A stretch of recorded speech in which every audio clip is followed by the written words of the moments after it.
never to abandon what you planned on reading and come up with something else. So I've been writing two poems, the one I've been writing on paper and the one that I've been writing up here. And as we drove here and got here and sat for a short time before I had to start walking around, I realized this other poem had to come out. It's always a bad idea. We'll see, and usually ends up in disaster. We'll see if I can follow through with that. Body of proof, lessons from a forgotten history. 1981, June, CDC releases their weekly mortality and morbidity report. 5 men have been hit with a strange cancer or pneumonia, then called gay cancer, later called gay-related immune disorder, GRID, then ARC and AIDS, later ARC deleted, just HIV/AIDS. Between 1981 and 82, the CDC spent $9 million on Legionnaire's disease, from which less than 50 people had died.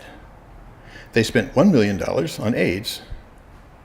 Of the 2,000 people diagnosed with AIDS, half had died. Listening to his base, no word from the president.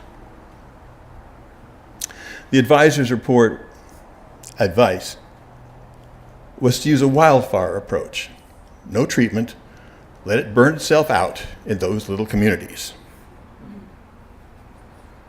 1985, William F. Buckley in the New York Times writes an opinion: people with HIV and AIDS should be tattooed. Gay people in their buttocks, drug users on their arms.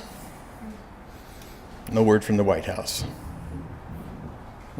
1986, Bob Hope, the rededication of the Statue of Liberty.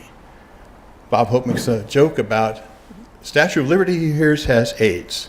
They don't know if he's gotten from the mouth of the East River or the Staten Island Ferry. The Mitterrands from France are appalled. The Reagans are filmed laughing. After 2 terms of office, Reagan, having only mentioned it the last year,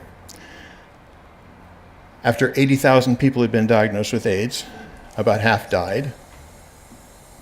And his non-mentioning it guarantees a place in history for him, millions destined to have it. If history doesn't repeat itself, it certainly goes in circles. We forget. My body of proof is this body. It's always the same evidence. They're not our children. Thank you.